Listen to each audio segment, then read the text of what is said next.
क्या मामला है और क्या केंद्रीय मंत्रिमंडल में बदलाव होने जा रहा है आने वाले दिनों में? देखिए, जो अभी तक संकेत हैं उसके मुताबिक कोई बड़ा रिशफल नहीं होगा, क्योंकि अब महज लोकसभा चुनाव में चंद महीने बाकी है। इतने कम महीने के लिए कैबिनेट में बड़ा फेरबदल किया जाए, इसकी संभावना कम होगी। लेकिन हाँ, फेरबदल इस मायने में होगा कि कुछ मंत्रियों को अतिरिक्त जिम्मेदारी दी जा सकती है या फिर कुछ नए चेहरे शामिल किए जा सकते हैं। वो इस वजह से क्योंकि सरकार ने यानी भारतीय जनता पार्टी ने अपने 21 सांसदों को राज्यों के विधानसभा चुनाव में उतारे थे। उन 21 सांसदों में से 12 सांसद उनके जीत चुके हैं और जो 12 सांसद जीते हैं उसमें से एक केंद्रीय मंत्री भी है, नरेंद्र सिंह तोमर।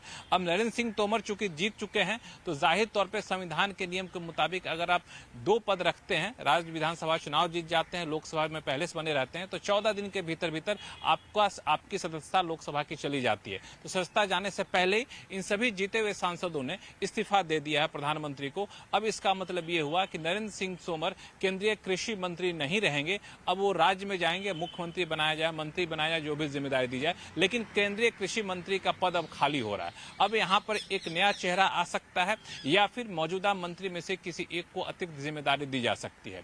इसके अलावा 2 जो मंत्री हैं, बाबा बालकनाथ और रेणुका सिंह और प्रहलाद सिंह पटेल, ये राज्य मंत्री के दर्जे पे है। तो राज्य मंत्री का पद खाली होता है तो उस पद को भरना कोई बहुत जरूरी नहीं होता है। तो हो सकता है उस पद को सरकार खाली भी रखना चाहे, लेकिन किसी एक का प्रभार लेकर के दूसरे को देना, दूसरे का लेकर तीसरे को देना, वो जो बड़ा फेरबदल की संभावना है, मुझे वो संभावना कम दिख रही है, क्योंकि लोकसभा चुनाव में काफी कम वक्त लगा है। अब कोई नया फैसला तो लेना नहीं है, पुराने फैसलों पर अमल करना है। तो मुझे लगता है कि ये कुछ बदलाव आप हल्के फुल्के देख सकते हैं इन मंत्रियों को जीतने के बाद और लोकसभा की सीट और मंत्री पद खाली होने के बाद।